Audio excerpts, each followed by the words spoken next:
Então, mais uma vez, muito bom dia. Peço desculpas aí pela minha voz, a gripe que chegou um pouco forte, mas estamos aqui na última edição, né, do ODC Diálogo sobre Educação, Memória e Patrimônio Cultural. Vamos conversar com Gabriela Sobral, né, com Jaqueline Sarmiento e René Gomes. Por conta justamente dessa a minha voz, eu vou pedir um pouco da ajuda do Marcelo, do Igor Cândido ou do Igor Costa para situar melhor e a gente já começa. Pode ser?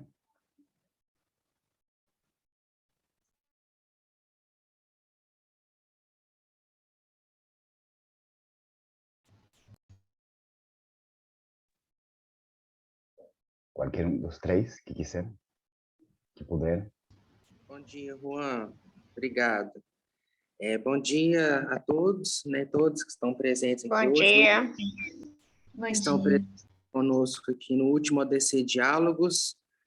Agradeço muito também a presença da Gabriela, da professora Jaqueline, do professor René, pela disponibilidade, pela atenção, pela confiança, né, de compartilhar, né, o texto, né, a pesquisa de vocês com o nosso 95, e hoje nós estamos aqui para uma conversa mesmo, né, para a gente dialogar, para a gente pensar, né, esse novo momento que nós estamos vivendo, né, da cultura no Brasil também, no mundo, e pensando especificamente na educação, na memória e no patrimônio cultural. Então, queria agradecer também, antes da gente começar, né, os colegas também do ODC, todo o grupo de revisores, o editorial de arte, a comissão editorial também, e espero que a gente tenha uma manhã muito proveitosa e também peço que todos fiquem à vontade também para participar do nosso diálogo aqui, e passo a palavra agora para os nossos colegas. Por favor, Gabriela Sobral, e aí depois a gente começa com a professora Jaqueline e o Relê, que vão fazer a fala juntos. Muito obrigado. Obrigada, Igor. Obrigada a todo mundo presente. Primeiro, quero agradecer a participação nesse evento. Fiquei muito feliz de ter sido convidada para estar junto com os professores, né, e a partir de um convite do Observatório da Diversidade Cultural, que é uma organização que eu admiro muito, acompanho o trabalho. Então, é uma felicidade estar aqui compartilhando com vocês hoje. E também de poder falar desse trabalho, que eu tenho um afeto muito grande, que foi a minha vivência. Eu acho que eu vou um pouquinho marcar, né, o que é o prêmio e o lugar onde eu estou falando. Eu sou de Belém do Pará, moro aqui em Belém atualmente, e fiz um mestrado profissional dentro do IFAM, o Programa de Mestrado Profissional em Preservação do Patrimônio Cultural, em Brasília. Então, nesse período, morei lá e desenvolvi uma pesquisa sobre o Prêmio Rodrigo Melo Franco de Andrade, dentro do Departamento de Difusão e Fomento do IFAM. Acredito que hoje já esteja outra configuração, mas a época, né, que foi entre os anos de 2014 e 2016, era essa configuração. Então, ficava lotada dentro do departamento e, ao mesmo tempo, desenvolvia essa pesquisa. Além disso, por ser um mestrado profissional, atuei diretamente, né, na produção do Prêmio Rodrigo. Então, foi uma imersão assim, né, completa dentro desse tema. E para falar um pouquinho da relação do prêmio com a educação patrimonial, acho que é importante a gente fazer um recorte temporal, né? Então, vou estar falando um pouquinho de quando o prêmio se institucionalizou, né, como um edital público, que foi entre os anos de 1994 e 1995, e uma configuração dele até o ano de 2015, né, que ficou uma configuração um pouco parecida, né? Apesar das mudanças de categorias, ele se configura nesse período como um edital público, né, promovido pelo IFAM, e ele tem um caráter nacional, né, de contemplar ações de preservação do patrimônio cultural brasileiro e que mereçam a divulgação. Então, como é que o prêmio funciona? Vou resumir um pouquinho. As pessoas de todo o território nacional podem se inscrever, organizações da sociedade civil, instituições, empresas públicas e privadas, que um ano anterior à divulgação do edital do prêmio tenham desempenhado ações de preservação, salvaguarda, difusão do patrimônio cultural.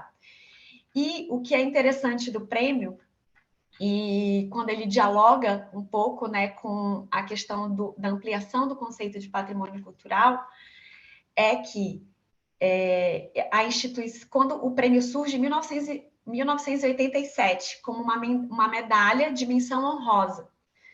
E então o próprio IPHAN escolhia aquelas pessoas que ele iria premiar, né? Então eram personalidades, funcionários da própria instituição. Com a agência e os avanços conceituais, né, na área do patrimônio cultural, a instituição vai reconfigurando esse prêmio e ela vai ampliando o entendimento sobre salvaguarda, proteção e reconhecimento dos bens culturais. E isso também reflete na constituição do Prêmio Rodrigo. Então, ele já vem carregado de um personalismo, né? Uma vez que ele faz uma menção direta a esse diretor do IPHAN, né? Ao primeiro diretor do IPHAN, que ficou 3 décadas à frente das políticas de preservação do patrimônio cultural. Mas ele vem tomando outras configurações ao longo do tempo, pressionado, né, pelo entendimento da sociedade em relação ao conceito, ao que significa o patrimônio cultural. E nisso, a educação patrimonial tem um papel muito importante, né? As discussões em torno da educação patrimonial, que vem ali a partir da década de 80, né, com a ampliação do próprio conceito de cultura, elas vão refletindo nas políticas institucionais. Aí eu anotei algumas coisas aqui, umas anotações. Então, esse caráter personalista, ele vai, né, se diluindo, e a ampliação desse conceito de patrimônio provoca deslocamento nas dinâmicas culturais, que são conformadas pelas pessoas, né, pelos sujeitos. E um marco muito importante é a partir do ano de 1999, quando o IPHAN ele cria o seu primeiro guia básico de patrimônio cultural. E, coincidentemente, é a primeira vez que dentro do prêmio há uma categoria voltada à educação patrimonial.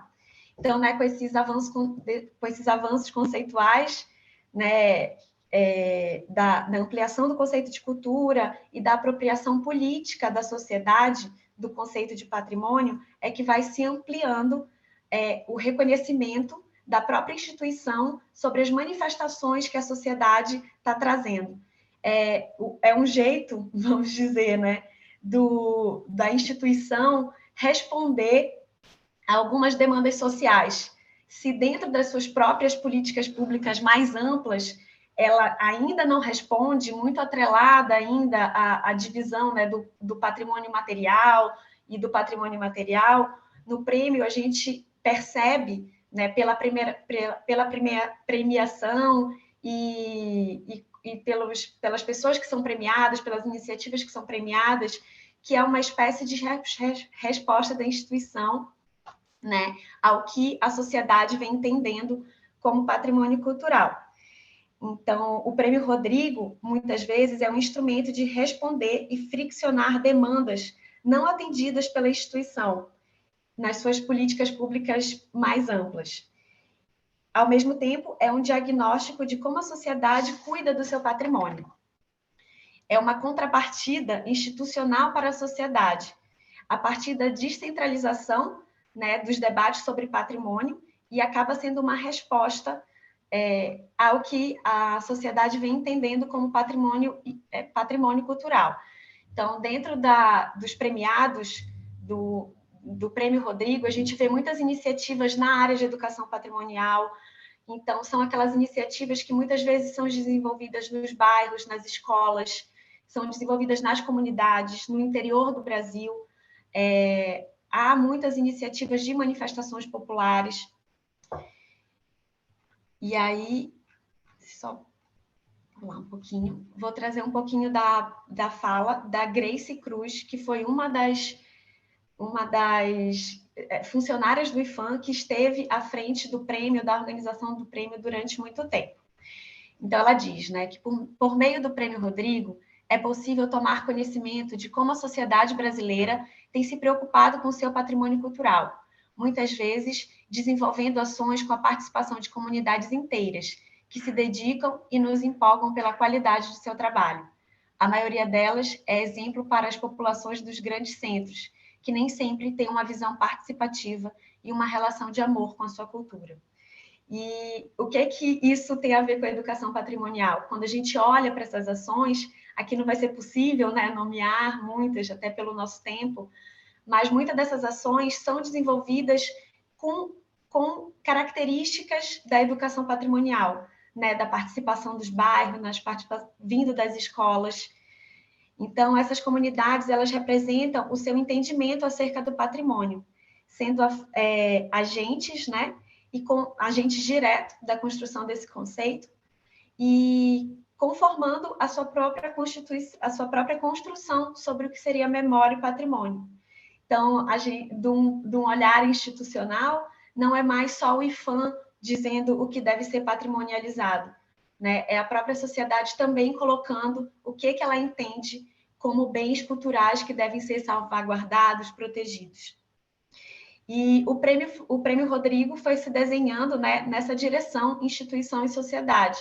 Então, se antes ele premiava muito empresas e ações que estavam voltadas, né, vamos dizer, a gente fala muito, né, no linguajar dentro da área do Pedrical, a partir de um determinado momento, né, a partir principalmente de 1999, quando entra essa categoria da educação patrimonial dentro do prêmio, se intensificou o reconhecimento das ações com a interação de grupos e indivíduos que estivessem comprometidos com a preservação patrimonial.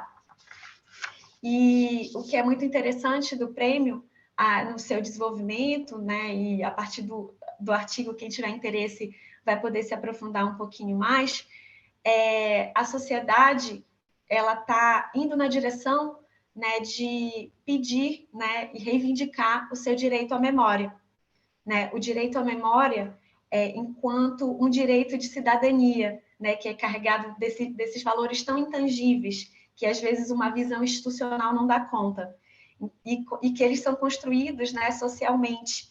Então eles são construídos na vivência, na prática, no dia a dia, e que essa visão de patrimônio cultural, né, gestada nesses lugares, gestadas na sociedade civil, eles vão refletir, né, e criar tensões dentro da instituição para que a instituição se veja com um papel cidadão de responder essas demandas sociais. Então, de alguma maneira, por mais que o prêmio ele não se constitui como uma política pública, né? Eu acho que ele está muito mais no âmbito da ação cultural. Eu acredito, né, pela pesquisa, que por mais que ele não seja uma política pública, essa visão e essa visão participativa e plural que vem da sociedade, ela de alguma maneira constrói, né, essa concretude que vai refletir em outras políticas públicas mais amplas. Dessa maneira, né, os agentes sociais eles desenvolvem seus próprios projetos de preservação de patrimônio cultural nas comunidades onde moram, nas escolas onde trabalham, ou até mesmo em órgãos públicos, uma vez que o IPHAN, o Prêmio Rodrigo, também contempla iniciativas públicas, né, como secretarias, por exemplo. Então, o prêmio ele tem essa possibilidade de difundir o que vem sendo entendido e realizado na área da preservação de patrimônio cultural nesses espaços, né? E eu acho que, para finalizar um pouquinho minha fala, eu acho que depois a gente pode ampliar um pouquinho esse debate, né, a partir das perguntas, da interação das pessoas. Quando a gente olha um pouco para o momento que a gente está vivendo hoje, a gente vê o quanto é importante que essas ações viabilizem a apropriação simbólica das pessoas, né, na sociedade, para que os desmontes não sejam tão cruéis como vem sendo. E essas ações, elas podem ter esse potencial, né? de estar na memória social das pessoas. Ainda que a gente venha vivendo um momento muito difícil dentro da cultura de aniquilar, né, as ações, eu acredito, né, que quando você tem algumas ações que elas são gestadas ali no seio das pessoas, no seio das suas comunidades, elas têm esse potencial de construir uma memória social muito mais fortalecida. E isso foi percebido, eu percebi isso muito durante a pesquisa, né? Ainda que alguns entendimentos sobre patrimônio cultural ainda não sejam de fato aplicados dentro das instituições, dentro das suas comunidades, né? Dentro do raio de cultura daquelas pessoas, elas conseguem desenvolver e fortalecer, né? E reivindicar esse direito à memória. Eu acho que é isso. Obrigada, estou um pouquinho nervosa, mas acho que a gente pode ampliar um pouquinho o debate depois. Muito obrigada, gente. Gracias, Gabriela. Vamos escutar agora Jaqueline. Jaqueline, por favor. Olá, bom dia novamente. Nós vamos fazer a apresentação juntos, o professor René e eu. René? Bom dia a todos. Comecei? Pode começar. Bom, primeiro, em nome do grupo, né, nós somos 4 autores, eu, a professora Jaqueline Sarmento, da Universidade Nacional de La Plata, a professora Emi Reitano, que é titular da Universidade Nacional de La Plata, está aqui nos assistindo, e o professor Simval Espírito Santo, do IFMG, Ouro Preto. A gente gostaria de agradecer imensamente os organizadores do boletim, o convite, pela oportunidade de escrever para esse volume, que ficou um volume muito bonito. Eu gostaria vou fazer um comentário sobre o volume antes de falar, e nos dá a oportunidade de trazer para público uma reflexão sobre uma experiência de trabalho que foi uma experiência que, desde que nós começamos a fazê-la, veio o desejo de escrever sobre ela. Né? Bom, mas antes, só comentando sobre a revista, eu acho que devemos agradecer pelo cuidado da equipe em montagem de todo o boletim. O boletim ficou lindíssimo, a equipe de arte está de parabéns, a equipe curatorial também. Eu fiquei muito impressionado em ver a concatenação das 3 partes desse volume, né, que trabalha com educação patrimonial, gênero e patrimônio cultural e patrimônio e museus, não apenas pela concatenação dos trabalhos, mas também pelo fato de vocês terem feito uma seleção de autores que é de tirar um fôlego, né? Eu vi pessoas assim, né, são pessoas com as quais a gente trabalha, tem contato, Luiz Morando, Tony Boita, a Manuelina, a Gabriela, que nós acabamos de escutar agora, e adorei a pesquisa dela, dá uma saudade imensa de Belém, né? A gente é aqui em Belo Horizonte, e está o tempo inteiro falando de Belém. Então, queria agradecê-los e parabenizá-los pela revista, que eu acho que esse volume dá um fôlego imenso de trabalho para a gente. Bom, falando especificamente do nosso texto, ele é uma espécie de relato de experiência, e um relato de experiência cheio de proposições, na verdade. Né? Ele nasce de uma experiência docente nossa, né, de nós 4, no momento da pandemia, e desde que a gente montou essa experiência, a vontade de colocá-la no papel por conta das experimentações e das proposições foi muito grande. Tanto que Emílio e Jaqueline começaram a escrever um texto, e quando veio a proposta de escrevermos para a revista, eu pensei, por que não? Se trata de uma experiência de ensino ligado ao patrimônio em cursos de graduação e curso superior, a partir de uma experiência gestada na pandemia, e que, de alguma forma, podia se casar com essa discussão em torno da educação patrimonial. Então, foi muito feliz esse casamento para a gente, nos deu a oportunidade de concretizar essa ideia de trazer a público o texto. O texto, ele nasce, então, de uma experiência que é a experiência de formação de uma disciplina em curso superior, que foi ofertada simultaneamente nas duas universidades, na Universidade Federal de Minas Gerais e na Universidade Nacional de La Plata, tendo como professores principais o professor Emir, a Jaqueline e eu, e, além disso, outros convidados, como o professor Simval, o professor Zé Newton Menezes, da UFMG, o Jaime Rodrigues, da Unifesp. E a ideia toda, ela vem de outras experiências anteriores. Nós tínhamos trabalhado um pouco com história da alimentação em outras oportunidades, como um evento que teve no Instituto, no curso de gastronomia do Instituto Federal de Minas Gerais, em Ouro Preto, e nós ficamos com a vontade de desenvolver um pouco um pensamento em torno de dois eixos de trabalho. De um lado, a história da alimentação, vista sobre a perspectiva dos estudos atlânticos, e do outro lado, uma discussão sobre patrimônio.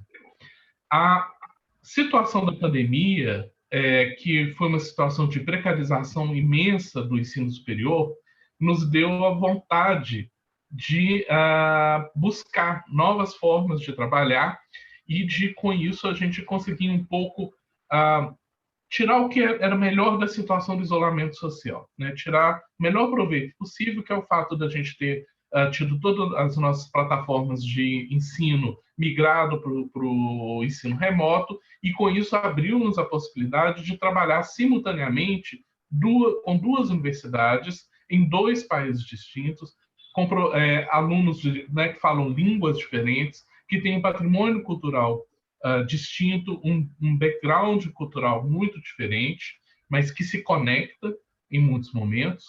E aí surgiu a ideia, então, da gente montar uma disciplina que tratasse desses dois elementos: a história da alimentação na perspectiva atlântica e a história e o pensamento sobre o patrimônio cultural. Então, a ideia foi armar esse curso. Esse curso foi dado simultaneamente para graduação e pós-graduação, mestrado e doutorado, e ele foi ofertado, então, para o curso de Ensino de História da UNLP e para o curso de Museologia da UFMG, em graduação, para pós-graduação no programa de pós-graduação de Ciência da Informação da UFMG, na linha de pesquisa de memória social, produção do conhecimento e patrimônio cultural. Então, a ideia era que nós trabalhássemos, articulássemos alunos de diversos níveis e de diversas formações dentro dessa discussão conosco. E nessa oportunidade, então, a gente conseguiu mobilizar um conjunto de profissionais, pesquisadores e estudantes que vinham de áreas disciplinares muito diferentes. A Jaqueline, que tem uma formação em antropologia e história, Emir e eu, que viemos da história, Simval, que vem da gastronomia e da comunicação.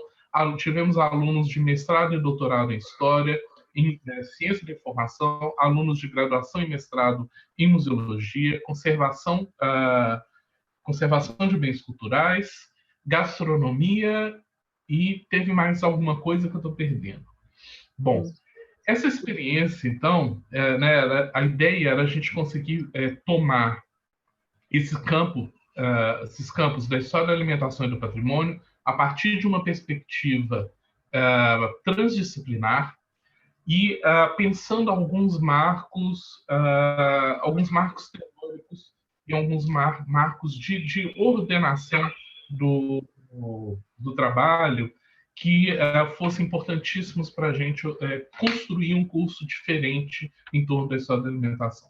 A primeira questão seria lidar simultaneamente com duas plataformas de pensamento. Primeiro, a discussão teórica, muito comum, né, a base do ensino superior, a leitura de textos, a compartilhamento de textos referenciais, inclusive para duas tradições acadêmicas diferentes, a argentina e a brasileira, envolvendo outras tradições acadêmicas, como a portuguesa, um pouco da tradição angolana. A gente trouxe textos sobre a história da alimentação na costa ocidental da África. E, ao mesmo tempo, articular isso com a possibilidade, mesmo que remotamente, de trabalhar a prática, né? Na prática, os temas que a gente ia abordar. Né? Trazer a prática manual, a prática de cozinha, a prática de trabalho, de confecção e de produção, reprodução do patrimônio para o centro das nossas discussões, com um peso equivalente à discussão teórica. Pode falar, Jaqueline. Esta situación de trabajar con diferentes estrategias, de trabajar desde diferentes formaciones y perspectivas disciplinarias, y también de trabajar en un contexto bien particular al cual todavía nos estábamos adaptando, que es el de la pandemia, y pasar de las aulas presenciales a los espacios virtuales, nos hizo plantear el artículo y nuestra experiencia desde la metáfora de los bordes, los límites, ¿no? Por eso dijimos, bueno, a ver, vamos a pensar la historia de la alimentación y el patrimonio y la educación patrimonial desde los bordes. Y desde los bordes, haciendo la provocación para la dinámica interdisciplinaria. Constantemente hablamos de esto, pero ¿cómo lo realizamos? ¿Cómo se hace lo interdisciplinar? Y en este sentido, trabajar el patrimonio se nos presenta como una estrategia clara y muy potente para la educación patrimonial. Es el eje transversal, es lo que nos permite no solamente acercarnos a cada disciplina, sino desde una disciplina en la que nos formamos y vamos a trabajar patrimonio, llamar a otras, ¿no? Para potencializar. Y acá es donde empieza no solo lo interdisciplinario, sino, bueno, lo que algunos autores llaman de transdisciplinario, ¿no? Es este desafío de apropiarse de la manera de pensar del otro, asumiendo que cada disciplina trae un bagaje teórico, un bagaje también metodológico, y cuando empezamos a poner en diálogo unas con otras, bueno, pueden surgir cosas bien interesantes. Y en ese sentido, la situación de la pandemia nos colocó en una coyuntura muy particular, ¿no? Hablando de patrimonio, ya no podíamos asistir a los museos, ya no podíamos desplazarnos al espacio, al sitio patrimonial, al espacio histórico, y eso nos dejaba un poco con pena, con nostalgia, con saudades también de eso. Y la alimentación nos daba una posibilidad, porque producir alimentos que son patrimoniales, nos permite recrear el patrimonio. Y como patrimonio, la alimentación tiene una forma de existencia diferente de otras. No es como una obra de arte, no es como una obra arquitectónica, nos permite hacer, es un patrimonio que se hace y que se recrea, y que en esa recreación también nos da la posibilidad de pensar un montón de cosas, que son un poco las que han ocurrido acá. Yo voy a entonces hacer un punteo sobre la forma en que trabajamos. René decía que... Adelante, sí. Só queria recuperar a questão dos nossos marcos, e aí a gente passa para esse ponteamento, pode ser? Dale. Sim, porque eu acho que é importante a gente frisar, antes de passar para a forma de trabalho, como foram essas nossas orientações, essas dupla orientação de perspectiva teórica de abordagem. Porque um primeiro elemento que nos foi muito importante era situar a história da alimentação dentro de duas perspectivas. De um lado, a perspectiva historiográfica, em que a gente conseguisse enxergar a história de produção de tradições alimentares. O nosso foco central foram as Américas, a gente falou um pouco sobre a Argentina, falamos sobre o Brasil com um foco muito grande em Minas Gerais e um pouco na Bahia, e falamos sobre o México. E um pouco também sobre a costa ocidental da África e Portugal e Espanha. Então, foram e Holanda. Foram os espaços geográficos que a gente tentou mobilizar. É impossível falar de tudo. Mas a ideia era pensar essa história da alimentação a partir de um elemento fundamental, que era o elemento de articulação entre povos ao longo da história e em que momentos de encontro cultural que produzem marcos identitários no passado, que constroem novas culturas, a possibilidade de mistura cultural, de troca de referências, a circulação global de alimentos, a circulação de receitas, de modos de fazer, da tecnologia da cozinha e as situações muito peculiares da formação da nossa alimentação entre o século XVI e o início do século XIX, como, por exemplo, o que é a alimentação dentro dos navios que integraram a África, a América e a Europa. Qual que é o encontro cultural em situações regionais, locais, se articulam em escala atlântica ou escala global? Como que acontece na América, migra para a Europa ou o contrário, né? Pensando, inclusive, as múltiplas trocas, inclusive a troca entre África e América, sem passar pela Europa. Então, a gente tentou construir esse marco a partir dos encontros, dentro dessa primeira temporalidade. Mas, ao mesmo tempo, pensando casos e situações que produziam um arco temporal que deságua no presente. Então, a gente queria falar do passado de um lado e do outro as reverberações desse passado no presente. As tradições que se mantiveram, as tradições que se perderam, a recuperação patrimonial e identitária de tradições formadas na colônia, a ressignificação dessas tradições, as tradições historiográficas que leram esse passado, as contestações dessas tradições e, inclusive, os movimentos de reapropriação do patrimônio cultural local, regional, a partir de uma indústria da cultura, de uma indústria do turismo e também do movimento das comunidades. Então, a nossa ideia era conseguir articular tempos, sobrepor tempos e cruzá-los, né? Pensar o passado de formação de umas sociedades muito complexas, hiperdiversas do ponto de vista cultural, e ver como esse passado é rearticulado e repensado no presente a partir das marcas patrimoniais. Nesse sentido, a perspectiva atlântica, já vou passar para a Jaqueline, era muito importante para a gente, porque ela traz dois eixos de trabalho que são fundamentais para a gente repensar essa história. Primeiro, a possibilidade de pensar o Oceano Atlântico como um espaço vinculante, o Emir fala disso muitas vezes, né, que conecta locais diferentes e que produz a possibilidade de encontro entre povos e de trocas entre culturas. E a segunda questão é a possibilidade que a perspectiva atlântica nos traz de deshierarquizar a história e passar a pensar esses encontros a partir das suas múltiplas performances. Né? Um encontro entre um grupo indígena na costa do Brasil com grupos africanos que estão chegando escravizados. Trocas entre situações em que não necessariamente o fator, a antiga história da relação metrópole-colônia hierarquiza.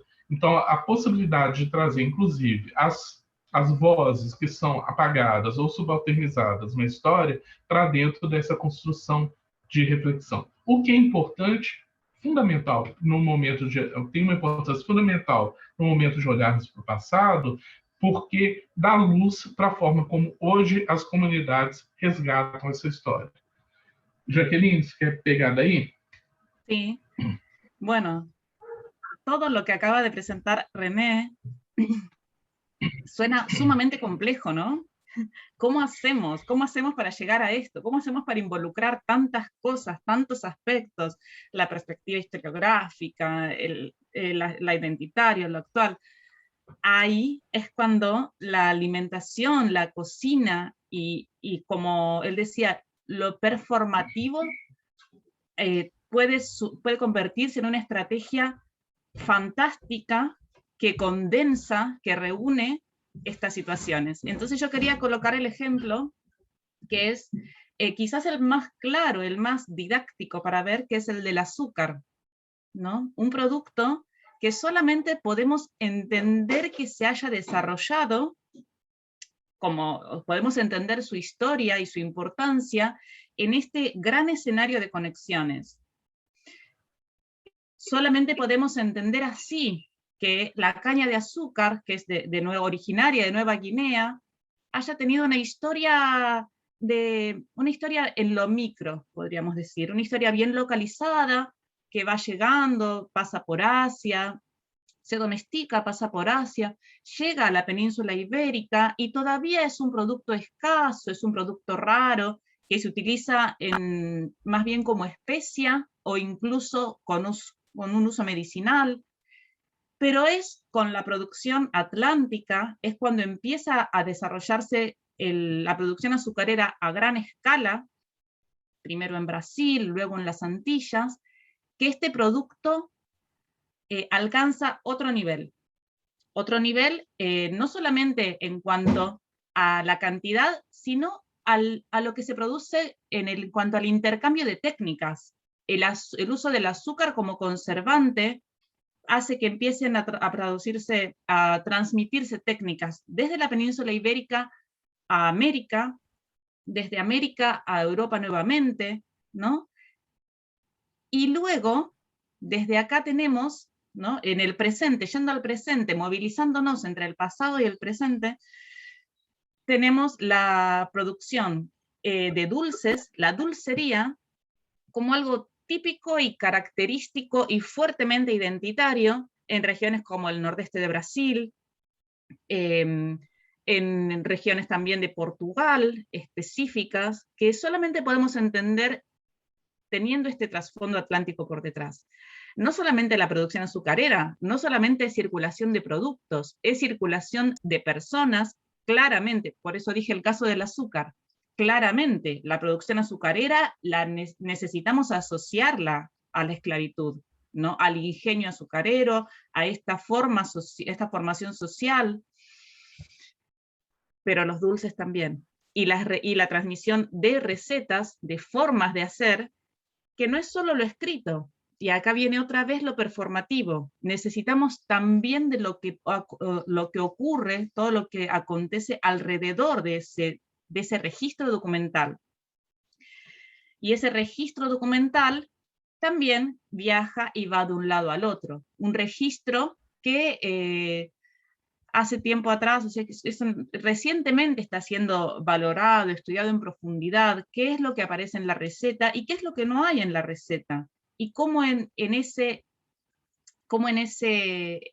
brecha que nos queda entre lo que se registra y no se registra, podemos acceder, podemos colocar, podemos aprovechar como estrategia, como mirada, el abordaje desde el presente, ¿no? Lo performativo, lo etnográfico, y también trabajar desde la memoria, que es un aspecto que no estábamos quizás colocando, pero que es muy fuerte, ¿no? Cómo tiene un lugar la memoria local, las memorias locales, para reflexionar a partir de estos casos.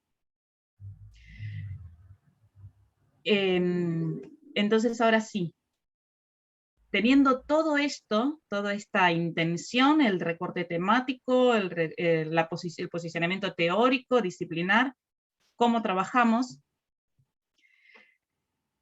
Trabajamos, como decíamos, son 2 universidades. Esto nos colocó ante un desafío importante porque no podíamos tener un campus unificado, así que fueron el campus virtual de cada una de las universidades, pero siempre mirando para las conexiones. Las conexiones, tanto a nivel teórico como a nivel de las estrategias, como desde el plano de los deseos, fueron uno de nuestros principales horizontes.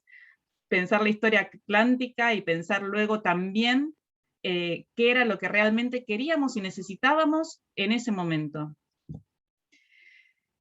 Entonces, además del campus, trabajamos con encuentros sincrónicos, donde reuníamos a todo el grupo, y con una página de Facebook, también como un espacio de interacción que buscábamos que sea fluido, que sea horizontal y que sea dinámico, cosa que en la plataforma de Moodle muchas veces no nos permite. La bibliografía. Esto es un aspecto, un puntito que queríamos señalar, porque Internet nos conduce a la falsa ilusión de que todo está disponible. Pero no todo está tan fácilmente accesible en realidad, y no porque no esté en la red, sino porque la conexión necesita de los puentes humanos, necesita de los lazos humanos. Entonces, nuestra intención fue, o lo que procuramos fue conectar espacios académicos. El espacio académico argentino o hispano, y hispanohablante en gran parte, y el brasileño, necesitan conectarse más. Y en ese sentido, tenemos una buena sensación de lo que pasó en el curso. No solamente trabajamos con la bibliografía, sino que tuvimos profesores invitados, que ya mencionó René, Jaime Rodríguez, José Newton Coelho Meneses, que son personas conocidas en el espacio académico brasileño, menos conocidas en el argentino, en el caso de nuestra facultad, en la Universidad Nacional de La Plata, y este tipo de conexiones consideramos que aportan mucho para que lo que aparentemente está disponible en la web se vuelva disponible realmente, ¿no? Tener estas nociones conceptuales que vinculan. E finalmente, Em termos das conexões também, nós tínhamos um outro desafio, que era conectar pessoas com marcos e referenciais patrimoniais muito distintos, né, que são pessoas de diferentes regiões do Brasil e da Argentina, que têm perspectivas sobre suas próprias culturas, suas tradições alimentares, seus hábitos alimentares cotidianos muito diferentes. Então, essa conexão também era algo que podia ser problemática, mas que também a gente percebia que poderia render frutos interessantes, porque nos trazia a oportunidade de falar sobre soluções e encaminhamentos do tratamento patrimonial, que era muito diferente. E aí entra muito a chave da educação patrimonial. E nesse sentido, até a gente teve situações até de ingredientes que são essenciais para uma tradição cultural que eram desconhecidos da outra, né? Então, essa conexão também foi uma conexão de troca muito intensa. Sí. Una cosa más que es importante colocar y que tiene que ver con las estrategias, con la forma de trabajo, es la incorporación de fuentes y de formas de registro. Trabajando en historia y en patrimonio, es absolutamente necesario siempre tener la mirada sobre las fuentes, sobre la forma en que algo fue registrado, cómo accedemos, cómo lo estudiamos. Sin embargo, en nuestras clases de la universidad, muchas veces nos resulta difícil llegar a trabajar con los documentos o a trabajar con los registros de cualquier tipo. Puede ser registro material, documental, puede ser, si hablamos en patrimonio inmaterial, podemos tener también otras maneras de registro. ¿Y cómo llegamos a eso?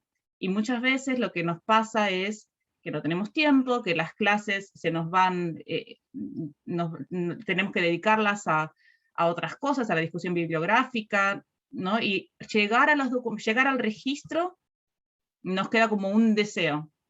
Queríamos aprovechar este curso y la virtualidad para colocar la atención y trabajar intensivamente los documentos. Incorporamos recetas, inventarios, que ¿Qué más? Fuentes visuales, imágenes, ¿no? Le dimos mucha importancia también a la visualidad. Vídeos de depoimento oral, também trabalhamos com relatos de viagem de temporalidades diferentes e até textos, vamos dizer, tratados, né, de outros, tratados de história natural, há uma multiplicidade muito grande de registros, né? E não só tratamos, usamos esses registros para trabalhar, mas também como a gente tentou explorar qual que é a metodologia adequada para abordar esses materiais. Como que a gente trabalha com um livro de receita? O que o livro de receita nos traz de conhecimento, além de listar ingredientes e de nos dizer um pouquinho sobre a técnica? O que está naquele texto e o que falta? E aí entra a questão da Jaqueline. Claro, y ahí entonces entra así a cuestión de Jaqueline, mas también a cuestión de René. Teníamos nosotros una suerte de fantasía de dar aulas de historia en la cocina. Y ahí también, de ahí vino la asociación con Simbal, que ya había participado de esta experiencia previa, dando haciendo este coloquio que mencionó René del IFMG, que tiene su formación en gastronomía, y ahora en gastronomía, comunicación e historia. Y a partir de esta conjunción fue que diseñamos una parte del curso que llamamos un receituario para humilio, en el cual trabajamos a partir de un ingrediente y con la idea del recetario como elemento que condensa un poco todas las cosas que estamos queriendo conjugar. Lo particular de esta clase, que fue una sesión, pero era una sesión que reunió muchas cosas y elementos también de fantasía y deseo. Lo particular fue que además de la incorporación de todas las estrategias que ya mencionamos René y yo, también trabajamos con la ayuda de Simbal y todo su apoyo, incluso la infraestructura, el espacio, en la realización de recetas. Y este acto, la realización, ¿no? El tomar un recetario, poder hablar de los ingredientes, poder hablar de los materiales, es una parte, pero luego en el momento de hacer aparecen otras. Y en esta clase, en esta sesión del recetario para el maíz, se trabajaron los aspectos que más difícilmente pueden ser alcanzados solo con lo textual, solo con lo visual a distancia. Se trabajó mucho con las sensaciones, ¿no? Pensar cómo son los materiales, cómo es la textura de las harinas, aunque estuviéramos a distancia, cómo se siente. Simbal tiene una frase en un momento que a mí me gusta mucho, en los videos, donde él está realizando las recetas, que dice, olha como a comida te fala, como ela fala, já estou pronta, já é o momento de ir para o siguiente paso. Esa interacción con el alimento que tiene algo que es difícil de expresar en palabras quizás, escucha cómo la comida te está diciendo ya estoy lista, ya es momento de incorporar el siguiente ingrediente. Parece algo simple, algo que se alcanza en la práctica y es muy difícil quizás de ver cuánto es que hay detrás de eso, ¿no? La manera de aprender a percibir los tiempos, a manejarse en la cocina con conocimientos que no son solo los que están en el texto, sino que hay algo que está más allá, que forma parte del saber hacer. ¿Qué más sobre el recetario, René?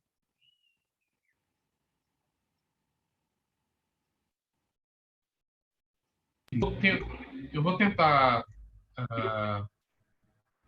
transmitir uma parte do receitário?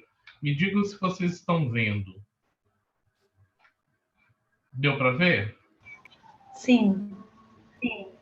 Então, a ideia foi fazer um percurso entre essas geografias e tempos a partir da ideia de construção de um caderno virtual de receitas, que a gente recuperou um elemento, um alimento que é comum a várias tradições culturais das Américas, né, como o milho, e a gente partiu, então, por exemplo, para falar desde alimentos de tradição pré-hispânica e as suas adaptações coloniais, a gente recuperando sempre o arco, né, entre uma leitura do passado e uma projeção para o presente da rearticulação desses elementos como elemento patrimonial.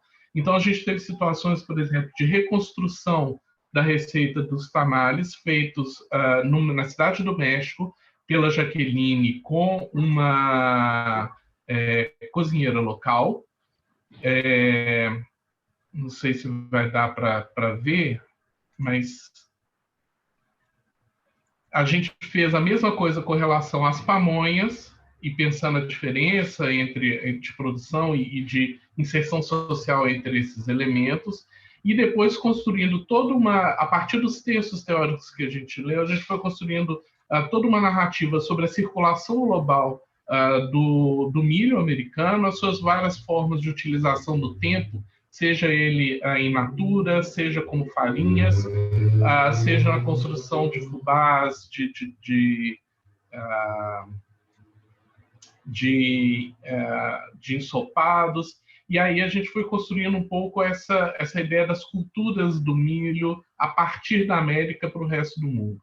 Nesses elementos, a gente foi construindo uma amarração entre registros do passado, formas de leitura do passado e situações do presente, como, por exemplo, uma visita do professor Simval à fábrica de fubá do tio João, do vô João, em Santa Luzia, que trabalha com milho crioulo a partir de uma forma de produção do milho baseada em agricultura familiar e que tem ainda o processo de preparação das farinhas de milho realizados da forma tradicional.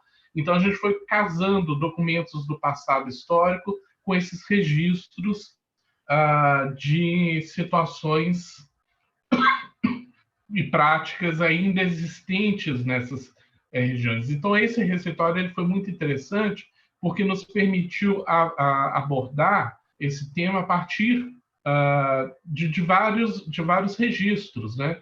Inclusive fazendo receitas. A gente fez algumas dessas receitas no restaurante do professor Simval, no Mercado Novo, retomando a ideia do milho como um produto que agora é retomado por uma indústria cultural, é ressignificado, o milho crioulo é ressignificado como patrimônio cultural, paralelamente como elemento do mercado, como que o mercado se articula com o turismo na exploração do elemento patrimonial, como que até a própria construção desses rótulos, o que é uma cozinha mineira, o que é essa tradição inventada da cozinha mineira como registro de restaurantes, a trajetória, por exemplo, da Dona Lucinha, natural do Cerro, que vem para Belo Horizonte, que cria uma narrativa sobre o que é o restaurante típico mineiro, até chegarmos, por exemplo,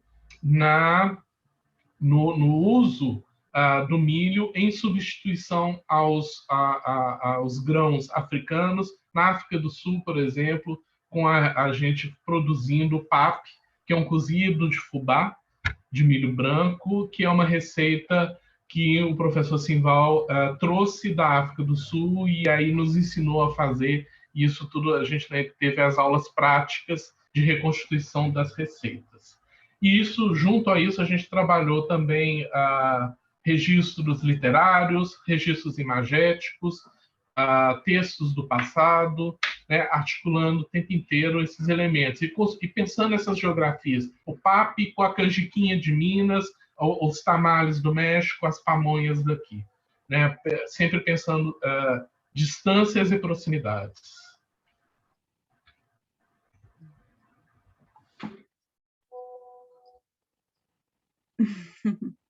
Bien. Más o menos llegamos hasta acá con nuestras experiencias. De alguna manera, esta gran inquietud que René presentaba al inicio, que era empezar a hacer, pero también tener la voluntad, tener las ganas de ir escribiendo, ir reflexionando sobre el curso, tuvo su origen en una gran movilización. Creo que, una movilización nuestra, una movilización propia. ¿Qué nos pasa cuando nos colocamos al mismo tiempo en dos lugares? Nos colocamos en el borde de la mesa, en el límite. Teníamos esta metáfora de colocar una taza en el borde de la mesa y ver qué nos provoca desde la pregunta, ¿se caerá o no se caerá? ¿Cómo es el mundo visto desde arriba o visto desde debajo de la mesa, desde el piso? Y creo que esta tensión, esta inquietud, se puede diseñar, se puede planear. Esa inquietud es la que nos provoca, es lo que nos ocurre cuando estamos al mismo tiempo pensando en la circulación de materiales a partir de registros históricos y simultáneamente a partir de un mismo caso, en ese arco temporal lo vemos desde el presente.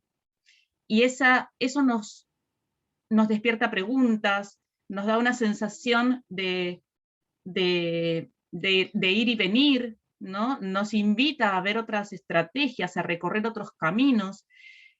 Y en ese sentido, el arco temporal, que varias veces ya indicó René, teniendo siempre en cuenta el arco temporal, el patrimonio, la visión, ¿no? El concepto de patrimonio, y un concepto de patrimonio que sea realmente amplio, nos permite ese ir y venir, ¿no? Nos permite enlazar con la memoria, nos permite darle al patrimonio diferentes dimensiones, lo tangible, lo intangible, cómo esto va circulando, cómo entran los documentos en esto. Las recetas de cocina no son cualquier tipo de documento. No tenemos una sección de los archivos nacionales que sean recetarios de familia. ¿Dónde están? Los recetarios, aún los recetarios antiguos, se han conservado en las familias en muchísimos casos. Y empezamos a valorizarlos, empezamos a rescatarlos, y otras recetas no se conservan sino de forma oral. Entonces, esta visión amplia, integradora de patrimonio, nos permite enlazar, nos permite atravesar el arco temporal, y ese arco temporal también posibilita la incorporación de diferentes disciplinas.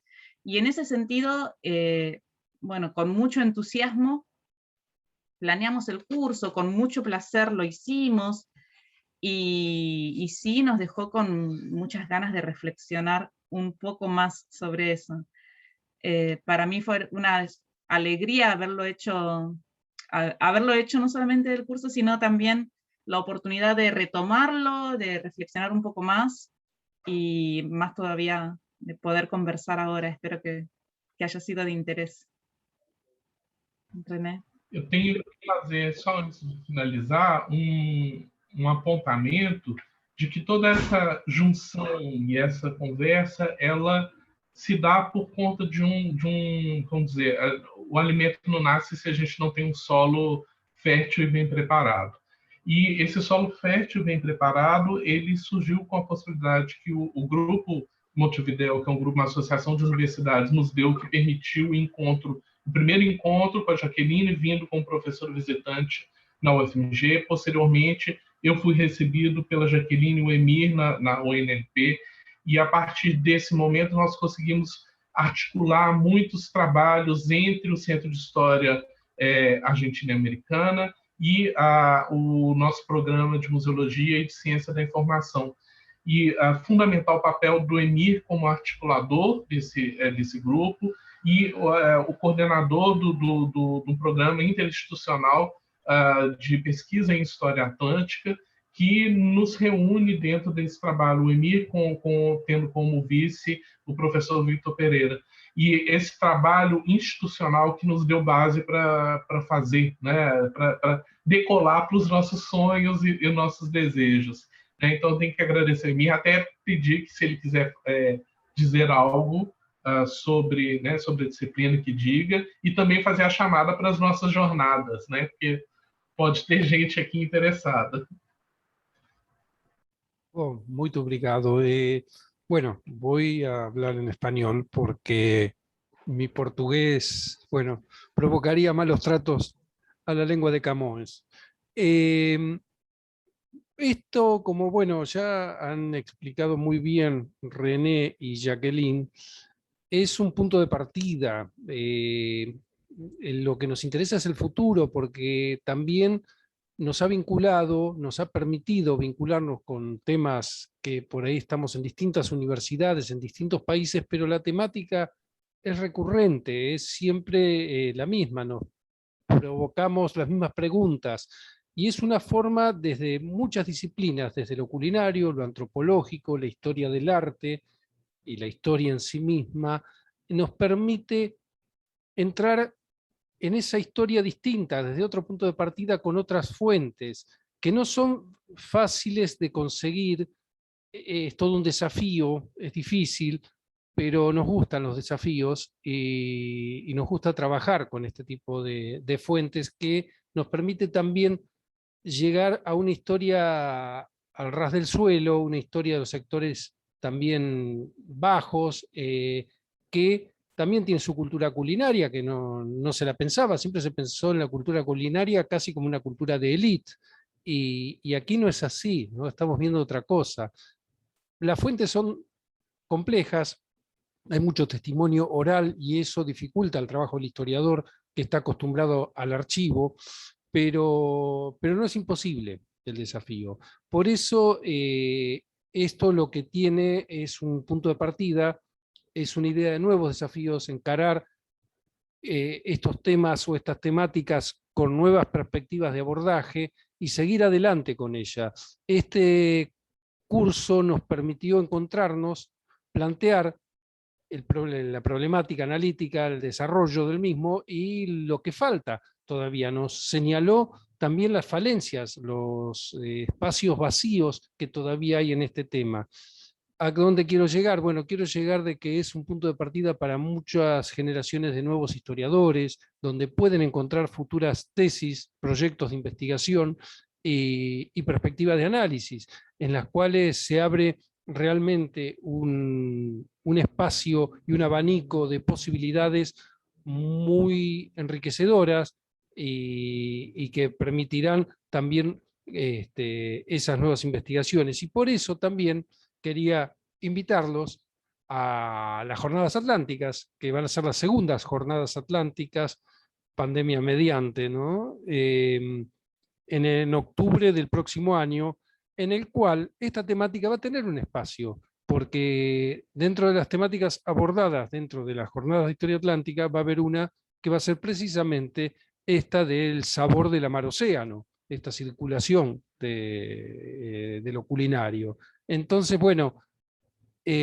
son bienvenidos a los que quieran participar. Pronto estarán las convocatorias puestas en internet y bueno, el desafío está propuesto y los esperamos a todos, ¿no? Y nada más, simplemente eso. Ya el resto ha sido agradecer también a René y a Jacqueline por lo claro que fueron y por el desafío propuesto y el trabajar con ellos, que para mí ha sido realmente un gusto, y lo es porque seguimos trabajando juntos, ¿no? Muchas gracias. Muchas gracias. Obrigado. E aí, se alguém tiver interesse, eu coloquei aqui no chat o link para o site do grupo, onde vão ser colocadas as convocatórias das jornadas. Até agora, a gente está com as convocatórias antigas, porque as jornadas era para ter acontecido, mas por conta da pandemia não aconteceram. Então, a gente teve uma versão virtual do evento, e aí, para o ano que vem, nós vamos ter a presencial. Então, tem aqui já o link, vocês guardam, vai sair a convocatória em breve, e quem tiver trabalhos na área que quiser levar para discutir com a gente, vai ser um imenso prazer. E eu só queria chamar a atenção para um elemento importante que eu acho desse evento e desse grupo, que se pensa simultaneamente não apenas a pesquisa acadêmica, mas o ensino. Então, a gente tem sempre tem o ateliê de ensino, de história, e outras formas de diálogo ali dentro que ampliam as possibilidades de trabalho, e a gente está caminhando muito fortemente para essa perspectiva transdisciplinar.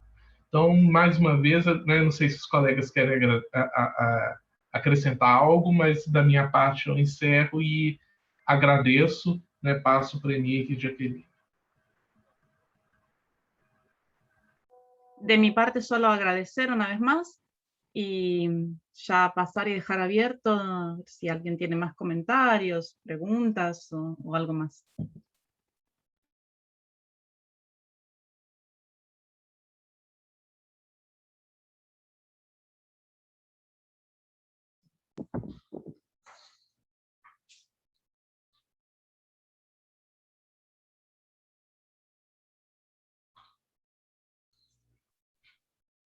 Bom dia a todos e a todas, professora Jaqueline, professor Renê. Sou Marcelo Renan, também do Observatório, e faço parte da equipe dos editores desse boletim, Então, agradeço as falas de vocês e minha câmera está com problema, não estou conseguindo manter a câmera aberta. Peço desculpas, então vou ficar um pouco aqui somente com áudio. E gostaria de fazer alguns comentários a partir das falas, de vocês e da Gabriela Sobral. Falas muito importantes, e que dialogam diretamente com os textos que estão no boletim. E muito obrigado, professor Renê, assim, seus comentários iniciais falando da escolha dos textos e da montagem do boletim em nome da equipe, eu agradeço.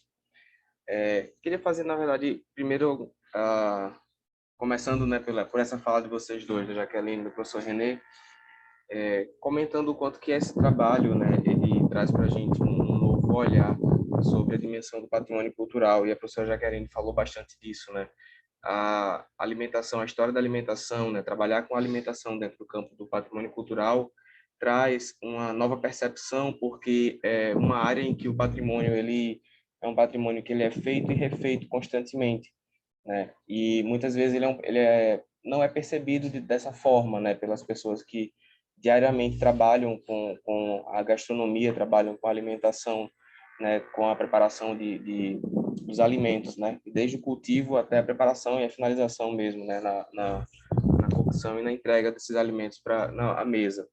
E isso traz para a gente um olhar, eu lembro dos estudos que a gente já foram realizados, em âmbito nacional, com os ofícios, sobretudo o ofício da baiana de acarajé e as tradições da produção de queijo, em Minas Gerais, e de doces no Rio Grande do Sul, e que muitas vezes elas são pouco compreendidas, por quem é da área do patrimônio cultural, justamente porque essa dimensão é uma dimensão pouco explorada, do saber fazer, mas de como que isso está constantemente ligado a práticas cotidianas, ao dia a dia desses detentores. E aí, muitas vezes os saberes eles são muito mais evidenciados pela relação com a religiosidade, como é o caso das baianas de acarajé, e menos pela relação com o insumo, o elemento que é base do produto, da base alimentar. Eu acredito que no caso do queijo e no caso do doce, isso se inverteu um pouco, que a relação religiosa já está um pouco menos explorada nesses dois casos. E, particularmente, do lugar de fala, do meu lugar de fala, atualmente eu trabalho no estado de Pernambuco, dentro da Fundação do Patrimônio, e recentemente a gente recebeu também alguns pedidos de registro relacionados a práticas alimentares. A gente está trabalhando atualmente com 5 processos, e que são bem diferentes entre si, desde tradições doceiras ao preparo de carnes, de carnes de bode, a salga dessas carnes, o preparo da forma de fazer, a carne sertaneja. E aí nós estamos justamente com um grupo de trabalho aqui em Pernambuco, discutindo como a gente vai abordar o trabalho com essas práticas alimentares, uma vez que fogem bastante do escopo que usualmente nós temos trabalhado.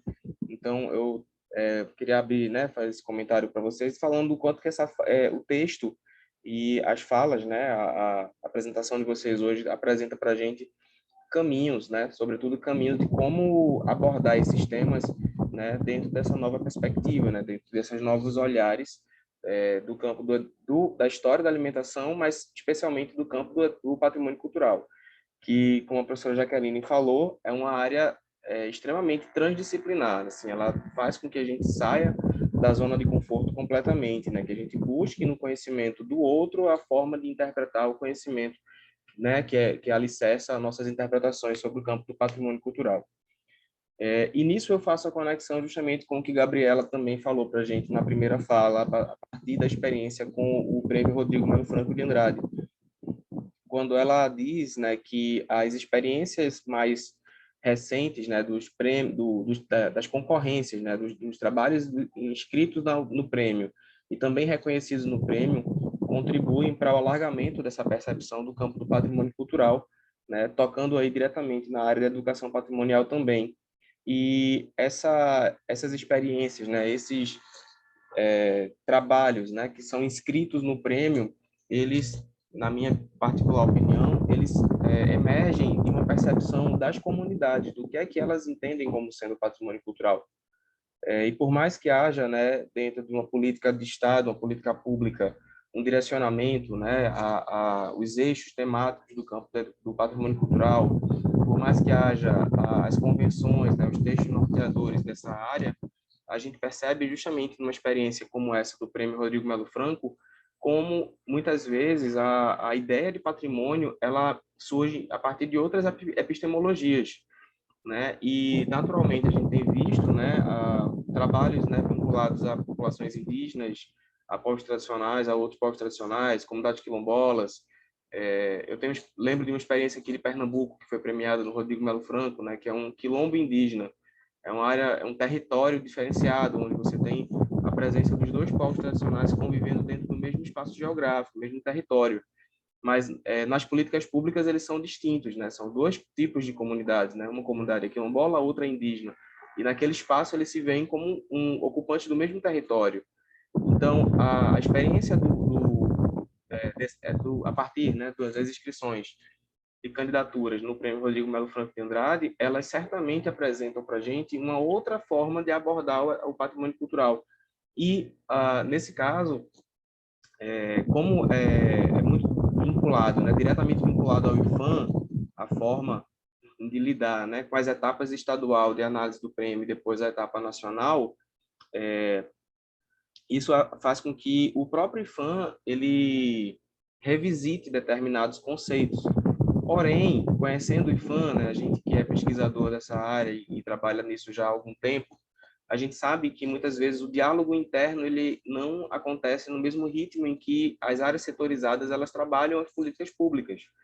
E aí a gente fala, né, o prêmio ele estava dentro de uma unidade, acho que é o Articulação e Fomento, e que não dialoga diretamente com a área de patrimônio material, porque a área de patrimônio material ela está sedimentada em outra estrutura, né, normativas e técnicas.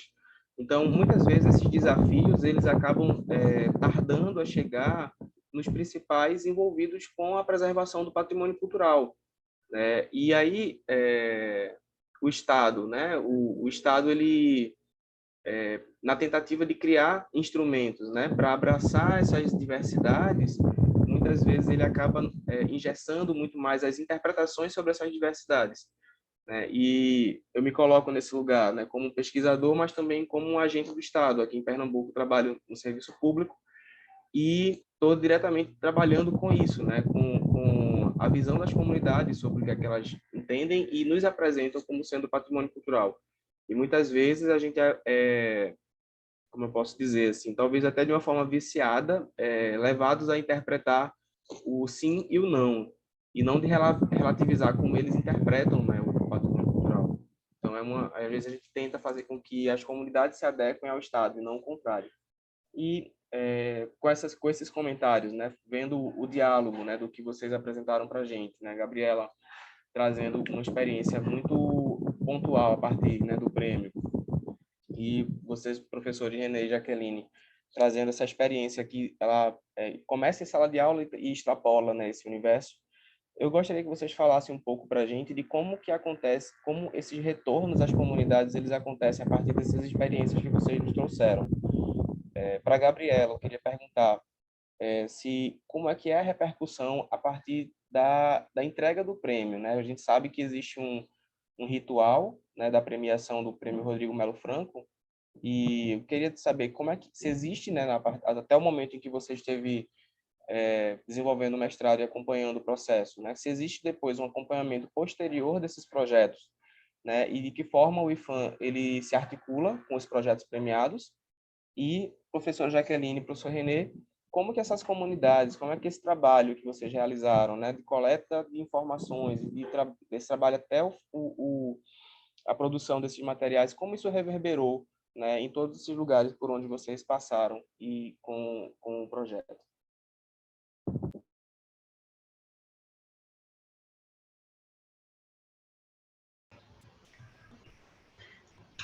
Bom, posso começar então, seguindo a ordem inicial, né? Obrigada pela pergunta, pelas observações.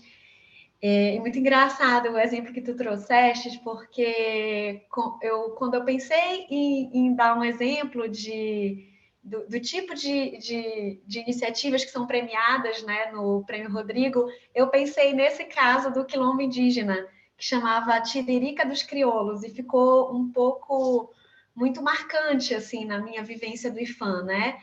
Esse projeto que tu mencionaste, né, de um quilombo indígena, era um projeto que foi premiado.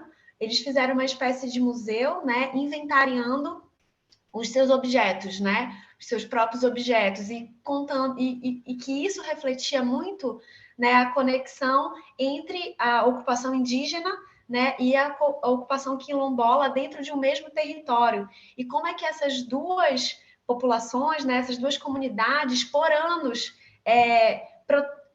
uma espécie de protegeram-se, né, entre si, cuidaram-se entre si para a sobrevivência dos dois povos dentro de um mesmo território. Então, esse projeto era super bonito. Se alguém depois quiser procurar, chama Tiririca dos Crioulos, e foi contemplado pelo Prêmio Rodrigo. E na fala do professor René, junto com a professora Jaqueline, uma coisa que ficou, né, que conectou um pouco com a minha vivência, eu acho que é quando eles falam dessa questão, primeiro, muito obrigada pela fala de vocês, muito bonita, assim, né, eu que sou de Belém, aqui a gente é apaixonado pela comida, né, e a gente sabe o quanto isso fala da nossa identidade, então me conecto muito com o que vocês colocaram aqui, e fala como eles colocaram, né, e eu acho que isso reflete um pouco também dentro do que eu acompanhei dentro do IFAM, de como é que a memória local, né, gestada nessas comunidades, nas organizações, nesses âmbitos, né, vamos dizer, muito focados no território, né, quando essa memória local ela é muito praticada, ela é cuidada, né, ela faz parte do dia a dia, ela é uma espécie, né, de responsável e reflete a total sobrevivência dessa cultura, né? Tanto no caso até mesmo desse projeto, né, que eu mencionei agora. E como essas conexões, né, necessitam dos laços humanos que a professora Jaqueline colocou, né? O que a pandemia não estava mais permitindo a gente, mas algumas coisas só acontecem a partir dessa conexão. A partir desses primeiros pensamentos, eu já vou para a tua pergunta, né? De como é a repercussão da entrega do prêmio e se existe um acompanhamento e como é que a instituição se articula. Essa questão do ritual de premiação é até um outro ponto que eu acho que daria até uma outra dissertação. Porque o que acontece, né? Ao mesmo tempo, a gente sabe, né, que políticas são feitas por pessoas, por escolhas, por relações de poder, né? Então, o andamento do Prêmio Rodrigo, dentro da pesquisa, eu identifiquei que ele é muito caracterizado por quem está produzindo o prêmio. Ele sempre foi um prêmio ligado ou à área de comunicação, ou à área de difusão, produção. Vamos dizer que ele foi colocado muito ali no apêndice das políticas institucionais do IPHAN, né? Então, e aí ele era retomado, né? Uma vez num grande espetáculo que geralmente trazia cantores, artistas, né? Depois de um determinado tempo, muito famosos. Era uma espécie de premiere, assim, né? Que acontecia durante um bom tempo do IPHAN. E por que essa escolha, né? Se eu não contemplo esse tipo de visões dentro das minhas próprias políticas públicas, então a instituição, vamos dizer, se utilizava desse prêmio para dizer que ela estava olhando para essas iniciativas, né? Então isso acontecia numa espécie de um evento, de um show, e depois nunca houve esse acompanhamento dos projetos que foram premiados pelo Prêmio Rodrigo, né? Era muito aquele momento ali de você dar uma espécie de visibilidade. O prêmio ele funcionou como uma espécie de tentar dar uma visibilidade para o IPHAN, só que muitas vezes dando mais importância para uma premiação, para um evento de premiação, do que realmente para o que estava sendo premiado, né? Realmente para as iniciativas. A partir de 2014, tem uma reconfiguração. E aí, isso foi uma vivência minha lá dentro mesmo. Aqui já é um relato pessoal. Foi nas reuniões, eu presenciei isso, uma escolha de que não teria mais um grande espetáculo. Que, inclusive, em 2014, foi a primeira vez que se fez um seminário com os projetos que foram premiados, né, que ganharam o prêmio. Então, os representantes desses projetos foram para Brasília, né, lá para o IPHAN-Sede, participaram de um cerimonial, existiu uma cerimônia de premiação, né, com música, que foi feita no Clube do Choro, em Brasília, mas já com um aporte muito, muito menor, que era justamente para não concorrer, vamos dizer, com a visibilidade desses projetos. E, além disso, a partir de 2014, se instituiu a revista do Prêmio Rodrigo Melo Franco de Andrade. Foi feito todo um projeto, eu não coloquei isso, mas a minha formação é em comunicação social, sou jornalista. E o mestrado profissional, você presta vaga para uma determinada área. Então, eu já entrei direcionada para comunicação. E aí a gente fez um projeto editorial de uma revista. Antigamente era só feito um panfleto, eles chamavam revista do prêmio, mas tinha 3 páginas só com uma menção, né, a cada um desses projetos. E a partir de 2014, a partir de um incentivo da instituição e de um patrocínio da Caixa Econômica, né, de uma articulação interna governamental, foi direcionado um aporte para essa revista. E então, deixou de ser um panfleto com resumo das premiações e passou a ser uma revista com grandes reportagens sobre cada uma desses projetos vencedores. E então, essa articulação foi uma espécie, né, de dar uma visibilidade maior a esses projetos, mas ainda assim, após a premiação, não existe nenhum tipo de acompanhamento, né? E, então, a articulação muito do prêmio se dá no processo de desenvolvimento mesmo da premiação, né? Que começa com essas escolhas estaduais, que também é uma outra questão, né? A gente diferencia, a gente consegue ver a diferença de algumas regiões, né? Do tipo de projetos que chegam para a seleção nacional, mas houve, sim, um avanço, vamos dizer, muito capitaneado mesmo pelas próprias comunidades, né? Essas comunidades, a partir isso é uma política cultural que começa, né, a partir de 2002. Então, quando você começa a fortalecer com editais voltados às culturas populares, essas organizações, essas comunidades, elas começam a se organizar se organizar, inclusive, para ter um conhecimento para se apropriar desses editais, né? Porque como é que uma comunidade quilombola indígena antes chegava a um edital público que te exige determinadas etapas, né? Então, a partir de 2002, quando você começa a repensar essa entrada, né, essa relação entre o governo, né, pública e as comunidades, e começa a fortalecer esses territórios, então essas pessoas começam a se capacitar, essas comunidades às vezes têm um representante que já sabe como lidar com esses instrumentos burocráticos, institucionais, e a partir daí conseguem inserir as suas comunidades, as suas organizações dentro dessas premiações. Existe uma espécie de avanço, né? Um passo a mais, de dizer, olha, eu sociedade, reconheço os instrumentos do meu quilombo indígena como patrimônio cultural. E aqui eu quero, né, registrar a minha memória social. Além disso, tem um aporte econômico. A partir de 2014, aumentou exponencialmente o valor que essas organizações ganhavam, e esse valor hoje está estagnado. Então, assim, vamos dizer, tem aí mais de 4, 5 anos, né? E o valor não mudou. Então, você vê, né, os desmontes, e aí a incapacidade institucional de construir políticas públicas fortes, né? A gente ainda no Brasil tem isso, né? Se você tem uma pessoa, um gestor, que não está comprometido com o avanço dessas políticas, elas são facilmente diluídas, assim. E é o que acontece dentro do IPHAN.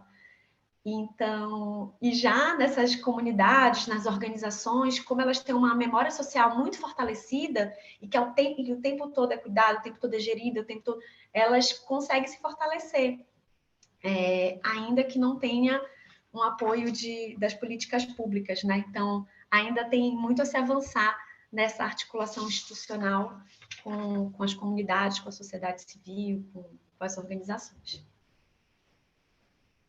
Acho que é isso. Posso comentar primeiro, Jaqueline? E aí, na sequência, você fala?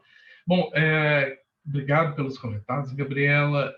Inclusive, quero ler mais sobre o seu trabalho depois. A gente tem uma conexão forte com Belém, por causa do curso de museologia. Eu fui professor da UFPA por um períodozinho de curso, de aula no Parfor, em Bragança. Minha farinha... Bom, eu queria fazer primeiro um comentário à fala do Marcelo sobre a relação entre as políticas públicas e o patrimônio vivido. Mas também estou indo para lá para fazer meu trabalho na área da cultura, né? Percebeu de uma forma muito forte.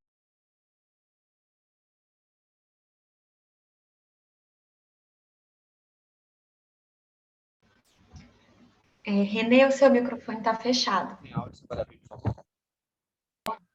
Desde quando? Porque ele estava aberto e de repente não sei o que aconteceu. Bom, então deixa eu retomar a questão. Trabalhando com essas fontes, principalmente o livro e o caderno de receita, a gente percebeu como que a gente fragmenta a experiência cultural envolvida em torno da alimentação. Essa experiência, a gente tem esse hábito de compartimentar as coisas e os processos. E ficou tem se tornado cada vez mais claro para mim como que a forma como a gente trabalha o patrimônio alimentar, muitas vezes faz com que a gente tenha que ancorar os hábitos de comer, a comercialidade, a produção agrícola, a produção do alimento, o hábito da cozinha, em algo que a gente considera maior. Como se esse hábito do comer cotidiano tivesse que, para se tornar patrimônio, tivesse que estar associado a uma festa, a uma manifestação religiosa, e não aquele saber fazer. E isso ficou muito claro para a gente quando a gente foi trabalhar tanto os registros das comunidades atuais, mas também as fontes do passado. Quando a gente pega uma receita e percebe que a receita, ela primeiro não diz tudo sobre a técnica, né? Não diz como você deve manusear um instrumento, o que você deve ter, tudo que você precisa para executar um preparo, o conhecimento prévio, mas ao mesmo tempo traz outras coisas daquele universo, dados sobre o que é ser uma mulher numa sociedade, dependendo da receita, o que é você para quando essa receita é feita, uma série de dados vem ali dentro daquele texto que vão situando socialmente o fenômeno. Então, para mim, eu acho que a gente ainda está engatinhando, muito longe de chegar a um termo razoável, quando a gente fala das políticas públicas associadas a patrimônio alimentar e também das formas de registro. A gente ainda fica muito... o patrimônio alimentar, ele fica muito... é muito visível quando a gente trabalha com ele, o trânsito entre material e imaterial, entre saber fazer e as manifestações, o instrumental, os livros de receita, os registros, a própria produção, e o que existe entre essas duas coisas? Existe um gap gigantesco. Comer é pretexto para muita coisa nas nossas vidas. E como guardar isso é algo muito, muito complexo. A gente está muito longe de chegar a uma forma de lidar com esses patrimônios. E aí, respondendo à questão sobre as comunidades, acho que a Jaqueline vai ter outras coisas diferentes para falar, mas eu tenho duas coisas a dizer. Primeiro, que é com relação às comunidades que a gente usou material para falar sobre elas, essas tradições que a gente usou material para falar sobre elas. A situação da pandemia nos impediu de estar com comunidades e de visitar as manifestações, o patrimônio, os museus. Essa disciplina ela nasceu exatamente desse impedimento. Mas a gente tinha também ações separadas, cada um no seu espaço. Simval com a gastronomia, eu na museologia, Jaqueline e Emir lá em La Plata, em que a gente trabalhava com essas questões. E a situação da pandemia também nos levou à situação do precário.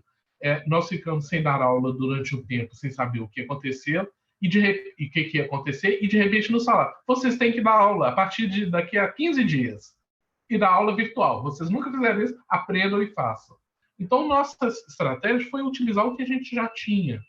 No meu caso específico, essa disciplina tem um antecedente, eu vou compartilhar aqui rapidinho. Vocês conseguem ver? Tá dando para ver? Sim, Tá sim. Assim, professor. Tá. Isso é só um pedacinho na minha página no Instagram, mas que foi a forma mais fácil de encontrar. Essa disciplina, ela não nasce do vazio. Ela nasceu de outros esforços, principalmente uma disciplina que eu dou desde 2010 no curso de graduação, desde 2011, no curso de graduação de museologia, que é Patrimônio Cultural Mineiro, que é uma disciplina curtinha. No final do curso, os alunos já estão muito cansados, né, que assim, é o último semestre, e a última das últimas disciplinas, porque ela é só de meio semestre. E essa disciplina sempre foi uma charada para mim. O que eu vou falar de patrimônio mineiro? Então, eu sempre tratei de alguns temas que são temas que me parece que, do ponto de vista formal do trabalho patrimonial no Brasil, né, do trabalho dos agentes do patrimônio, ainda eram problemáticos, como o patrimônio acadêmico, o patrimônio alimentar, uma série de outros elementos. O patrimônio alimentar sempre esteve presente nessa disciplina. E ele foi trabalhado tanto a partir de textos, mas também com a vivência com comunidades. Sempre nessa disciplina, eu viajo com os alunos ou eu visito uma comunidade em que a gente trata de vários temas, entre esses temas, o alimento. Essas são imagens de uma dessas viagens que aconteceu em 2018 para São Joaquim de Bicas, aqui perto de Belo Horizonte, em que a gente foi visitar uma retomada indígena pluriétnica, né, mas talvez com maioria pataxó, mas Machacali também, tem outras etnias no grupo, e foi uma dessas situações, que foi uma situação, em parte, de improviso encaixada com o trabalho da disciplina. E foi uma situação em que fomos 2 grupos para a aldeia, um grupo da Escola de Arquitetura, nosso grupo da Museologia, e durante um mutirão para a construção de ocas, né, vocês podem ver aqui os alunos, nossos alunos, fazendo o que eu falei, que é uma museologia social hardcore, ajudando a construir as ocas. Uma outra metade do grupo ficou na cozinha preparando as comidas para alimentar quem estava construindo as ocas. E essa experiência ali, a gente não foi falar academicamente sobre a comida, falar academicamente sobre a experiência de alimentar. A gente foi fazer comida com eles e conversar. Para mim, a melhor forma de, nessas situações acadêmicas, de ensino, de trabalhar com as pessoas, é você ir fazer algo e no meio disso aparecem as conversas. O discurso acadêmico, o discurso patrimonial não rola bem, não funciona bem, fica algo muito rígido. Então, essas são situações que a gente vivia e que agora, com a pandemia, a gente não tinha mais como fazer. Então, a ideia foi aproveitar o material que a gente já tinha e trazer esse material para dentro das disciplinas. Então, se tem uma reverberação com as comunidades, é a reverberação desses encontros. Então, o encontro com a aldeia é um encontro que a gente está planejando já com eles há um tempo, a retomar com o fim da pandemia. Enquanto isso, a gente utiliza os materiais. A mesma coisa com o Vojão, que o Simval visitou. Então, neste momento, a gente não tinha a possibilidade de encontro direto com as pessoas e de fazer essa devolução. Mas a gente teve alguns ganhos dentro da outra comunidade, que é a nossa comunidade acadêmica. Da perspectiva da UFMG, essa experiência levou a uma nova disciplina, que hoje eu e a Jaqueline estamos conduzindo no PPGCI, que é uma disciplina sobre fontes para o estudo do patrimônio, e também a nossa inserção em um projeto que o professor José Nilton Menezes, do Departamento de História, trouxe para a UFMG, que é a cátedra da Unesco para patrimônio alimentar, História da Alimentação e Patrimônio Alimentar, que é uma cátedra fundada na Universidade de Évora, que agora tem um polo na UFMG, e dentro desse polo nós trabalhamos. Né? Nós estamos, eu e Jaqueline estamos inseridos. Então, esse polo está começando a trabalhar agora, a gente viu que tem um lastro disso. E também nas conexões com outros espaços, conexões, por exemplo, com o grupo da UFPA, que é o grupo da professora Cidiana, que organiza um evento de História da Alimentação na UFPA, e que na semana que vem vai estar com a gente. Né? Eu, Jaqueline Simval e a professora Cidiana vamos ter uma mesa na disciplina de Patrimônio Cultural Mineiro. Vou mandar para vocês depois os convites, vou colocar no Facebook, mas é na próxima quinta-feira, às 9h30 da manhã. Então, a gente viu que essa ação potencializou muitas coisas. Jaqueline, você quer aumentar? Sí. La pregunta sobre el impacto en las comunidades a mí me hizo pensar en de qué comunidad hablamos. Si bien tenemos un planteo espacial sumamente amplio, creo que el compromiso, tenemos en primer lugar el compromiso de reconocernos como comunidad académica. ¿Y qué es lo que debemos hacer desde este lugar?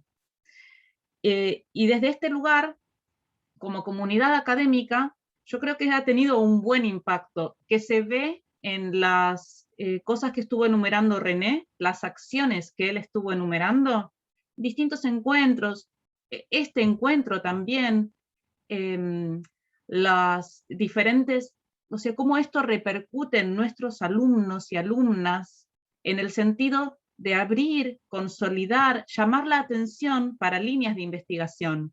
Consolidar una línea de investigación transversal a las disciplinas y con el eje que tenga el patrimonio como eje, tiene que ser un compromiso para nosotros. Tenemos que ir hacia eso, tenemos que pensar que nuestras acciones, tanto en cuanto a publicaciones, clases, ¿no? Disciplinas, espacios académicos formales, ¿no? Y que se puedan ir fortaleciendo, todo esto va a cooperar a que desde los espacios académicos de distintos países, y en ese sentido creo que hay un aporte importante, esto se fortalezca y que pueda combinarse, articularse con otras acciones, porque por supuesto que los espacios académicos solamente por sí mismos no bastan, ¿no? Pero tampoco tenemos que pensar que existe algo llamado la universidad o la academia, y por otro lado existe algo llamado la sociedad. Esa es una división absurda. Entonces, pensar las cosas integradas, pensar que somos parte de la sociedad, ¿sí?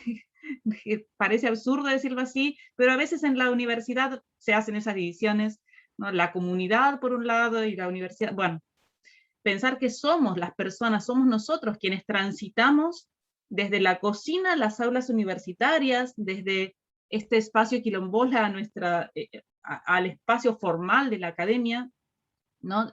Según de cada quien, de quién estemos hablando, creo que nos posibilita, nos permite pensar en formas integradoras y articuladas desde las propias experiencias y así también buscando articular los espacios académicos con los demás. Pero el espacio académico hay que quebrarlo primero, y quebrarlo y transformarlo desde estas divisiones de disciplinas, la formación disciplinaria, los campos cerrados, son algo con lo que a lo que nos tenemos que enfrentar. ¿Desde dónde? O sea, generando ¿qué? Estas situaciones que parecen incomodarnos, estar incluso desde las lenguas.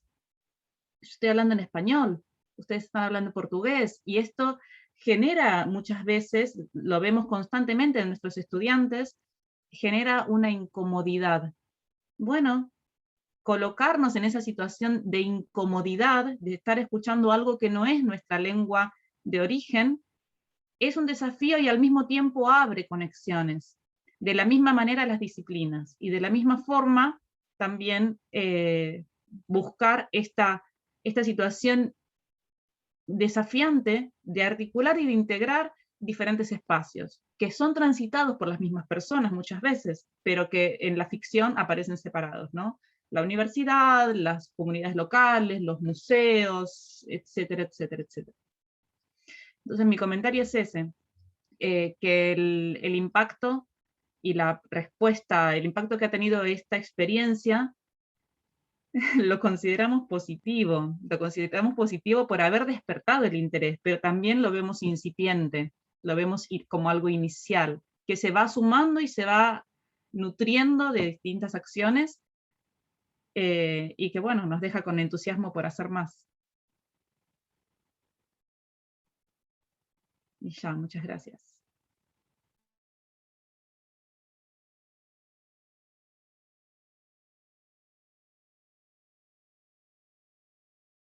Muito obrigado, professora Jaqueline, professora René e Gabriela.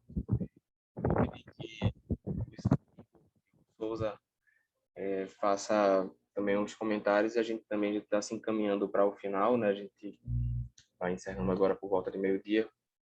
Então, pedir para que Igor também, Igor Cândido, se quiserem fazer os comentários.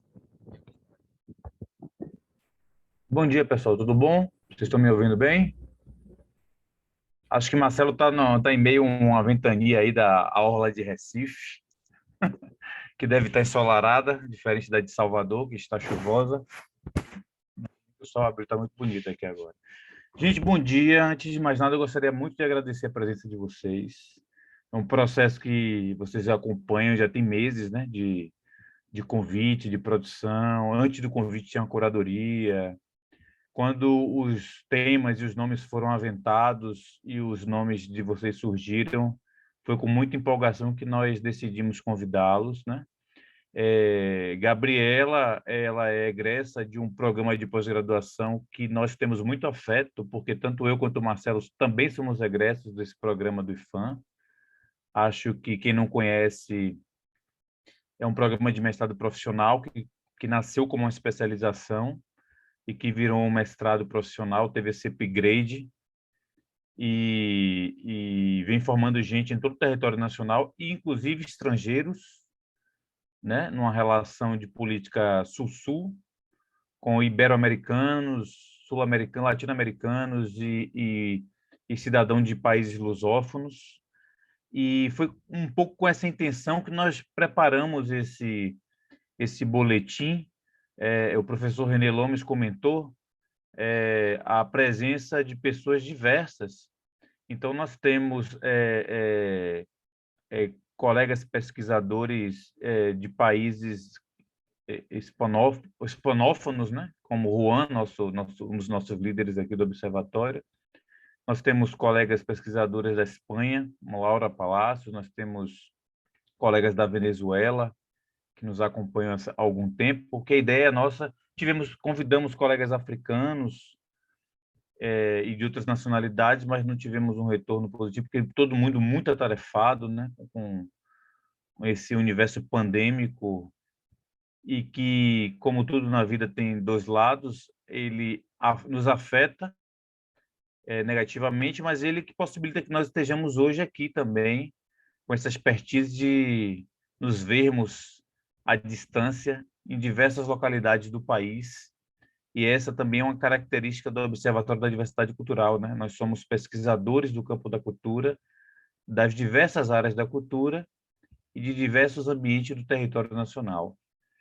Então, na verdade, eu queria finalizar esse nosso último boletim do ano de 2021, que, se não me falha a memória, já é o 95º do boletim, ou seja, os boletins eles surgem muito antes da minha presença, da presença de Marcelo, da presença de Priscila, que é uma das nossas curadoras artísticas, assim como Ana Paula, né, que fizeram um trabalho de excelência, como sempre, a equipe de revisores do Observatório, que se debruçaram sobre todos os textos, os pareceristas que não trabalharam diretamente nesse boletim, mas nos boletins que são com chamamentos públicos, que nós procuramos sempre oscilar entre boletins com convidados e boletins com chamamentos públicos, como foi o da Lei Aldir Blanc, para que nós façamos um espelho do que está acontecendo no país e fora, né? E quando foi aventado o trabalho do professor René, da professora Jaqueline e dos demais autores, também foi muito empolgante. Eu que trabalho com patrimônio e sou um glutão, né? Adoro comer. A Bahia, assim como o Pará e Minas Gerais, são referenciais para quem é bom de boca, né? Então, acho que vocês, além de serem grandes escritores, são realmente grandes apresentadores dos seus trabalhos. Eu obviamente tive que ler todo o material para fazer as revisões e tentar organizar. Marcelo também teve um trabalho fundamental nessas sessões, né? Ele que foi o mentor das sessões.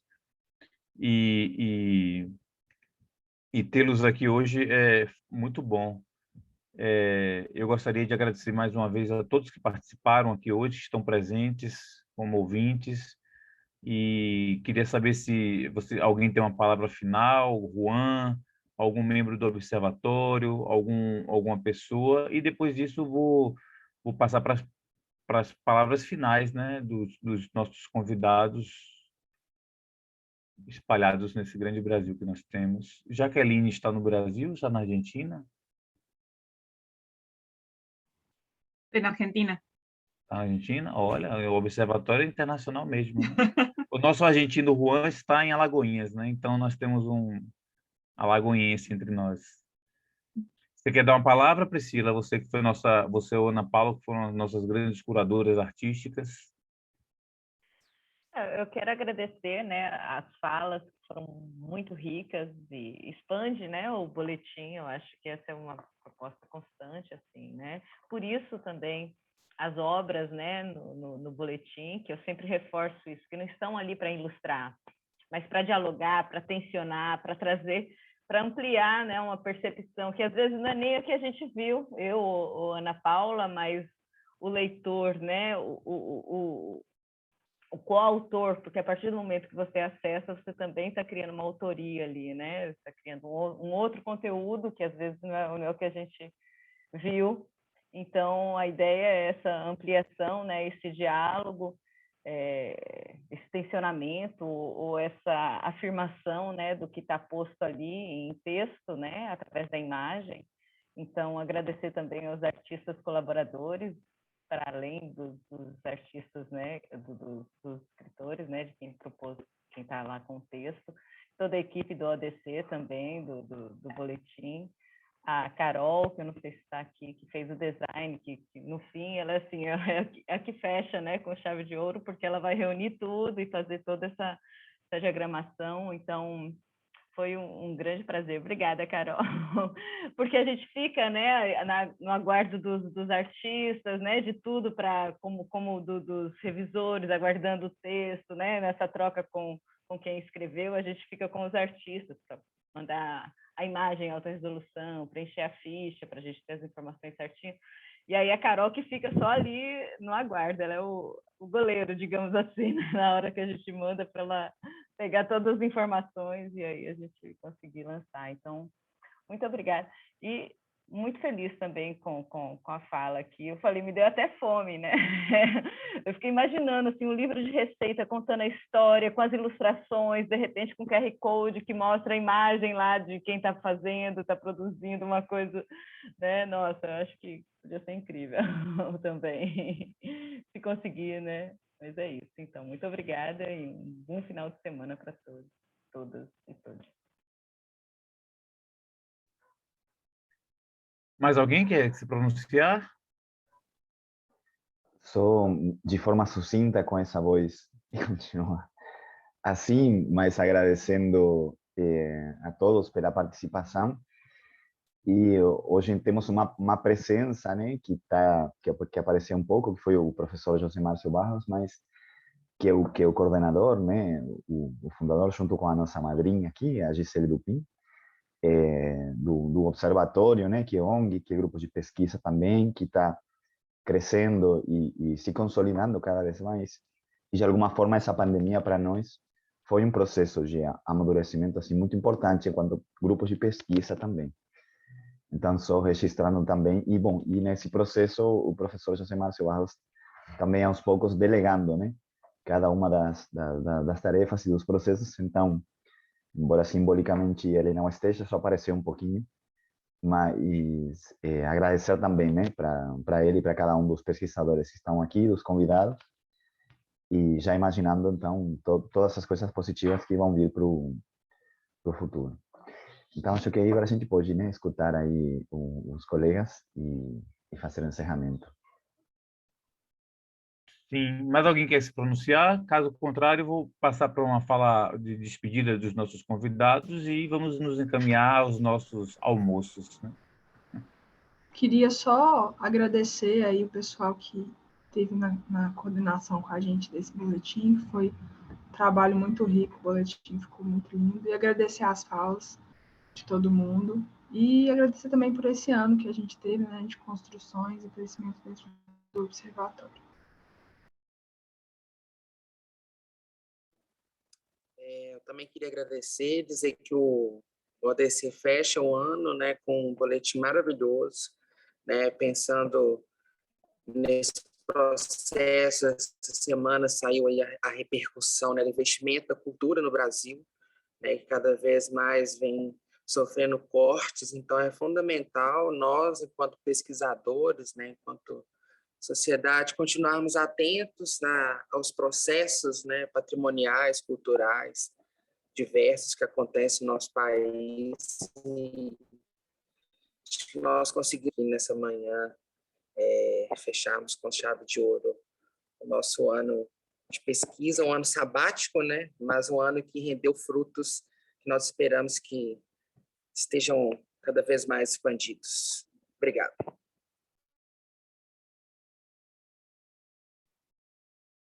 Mais alguém, gente? Então, se ninguém fosse pronunciar, eu vou passar a fala para os nossos convidados se despedirem de todos nós. Eu vou inverter, eu vou começar com Jaqueline. Pode ser, Jaqueline? Para a gente mudar, já que trabalhamos com mudanças. Pode ser. Então, é só agradecer novamente, tanto pelo convite como pelo encontro de hoje, e esperar nos encontrar novamente. No início, eu ficaria muito feliz de encontrar vocês na semana que vem na aula do professor René, mas acho que vai ser, que vamos ter novas oportunidades no futuro. Então, um abraço muito grande para todos e até pronto, até mais.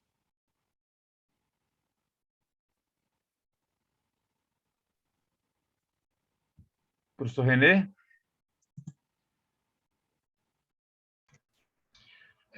Boa tarde, obrigado a todos vocês, quem está ouvindo, quem está acompanhando, quem trabalhou junto, quem foi aluno, quem é colega. Eu acho que tudo isso aqui é resultado de um investimento pessoal de cada um, né, em estar com os outros e compartilhar experiências. Eu queria, mais uma vez, parabenizar o pessoal do Boletim, pelo material fantástico. Eu acho que esse volume 95 fecha o ano e espero que feche uma pandemia com chaves de ouro. Realmente é um trabalho que está muito bonito e muito gostoso de ser visto. Eu já comecei a ler. Então, fiquei muito feliz de ter sido convidado. Agradeço ao Igor Cândido pelo encaminhamento, né, do convite. E agradeço também o pessoal do Boletim, que teve paciência com a gente, que o convite nos pegou num momento super complexo dentro das duas universidades, já que ele estava no México, então isso levou a atrasos, mas vocês foram sempre muito fantásticos com a gente e o material ficou maravilhoso. E esse encontro, muito, muito legal. Obrigado, Gabriela, parabéns pela pesquisa, vamos continuar conversando também. E desejar futuro próspero para o Boletim e para o Observatório, né? A gente está num momento complexo para os dois países, Argentina e Brasil, falo por causa da Jaqueline, mas são essas iniciativas que dão fôlego para a gente viver. Obrigado. Gabriela. Bom, gente, desejo uma boa tarde para todas e todos. Quero agradecer muito esse convite. Eu acho que nesse momento, né, a gente poder refletir sobre a cultura e encontrar também, né, os nossos pares, né, com essa voz junto com a gente é muito enriquecedor e também traz uma alegria muito grande, né, num momento tão delicado para todo mundo. Então, agradeço o convite, a organização do boletim, ficou um material espetacular, a escolha das imagens, das iconografias, super interessante. Ainda não li tudo, mas já dei uma passada de olho ali. E assim, acho que é uma grande oportunidade, né, da gente estar falando, refletindo e falando, né, da América Latina, né, e mostrando que a nossa cultura está aqui, está sendo feita, está em movimento. É isso, muito obrigada. Obrigada, professor René e a professora Jaqueline, pela companhia, foi um prazer enorme. Então, com isso, gente, eu agradeço mais uma vez a presença de todas e todos e dou por encerrado o nosso processo de hoje, tá? E desejo um bom apetite, um bom almoço, um bom final de semana. Ok? Vamos tirar a foto de todo mundo, né? Isso, tem uma foto tradicional que nós deixamos Vou nos só nossos encerrar aqui a gravação. acervos. 5, 4, 3, 2, 1 e...